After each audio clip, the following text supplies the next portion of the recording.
of a wacky piece of news. Still waiting for what the final drone regulations are here. I think we can basically confirm it now. It's been delayed, right?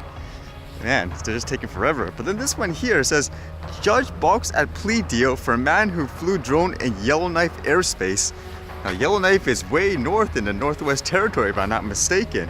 It says a man also flew a drone multiple times in downtown Yellowknife before being charged. A judge signaled that a plea bargain agreed to by the Crown may be too lenient for a man who flew his drone in airspace used by planes to land and take off from the Yellowknife airport. Now, in many cases, of course, I wonder, is it just a situation where, the person just bought the drone, flew it, no harm done, they're basically away from stuff. But apparently in this case, they said this guy was warned twice by the police. And according to this too, it's not just a drone charge in this case. Apparently there's a lot more stuff, but they said the drone is the most serious part of his charge. I mean, that's gotta be something, right? Like apparently the lawyers for both sides were saying just fine him $3,000, but still with all this, the judge is still saying, nope, maybe I should do something a little more, although it's not finalized yet. I mean, try wrapping this around your head. It says the RCMP first received calls about a drone flying in downtown area on September 9th. The officers who responded saw a drone flying near power lines. They also saw Chamis on an apartment balcony holding a controller.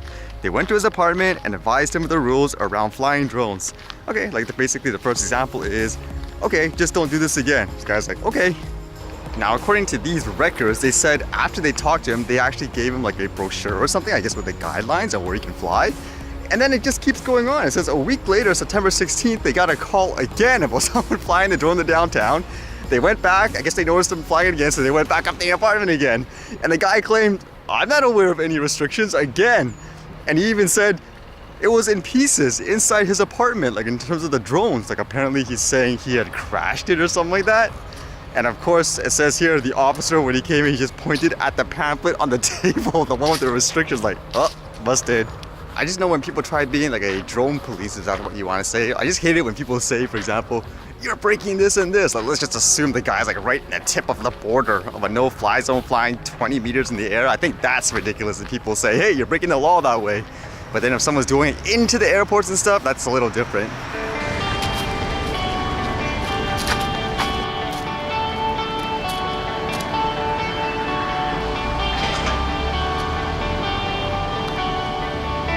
Holy cow, that's the largest towing job I've ever seen.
All right, see you guys later.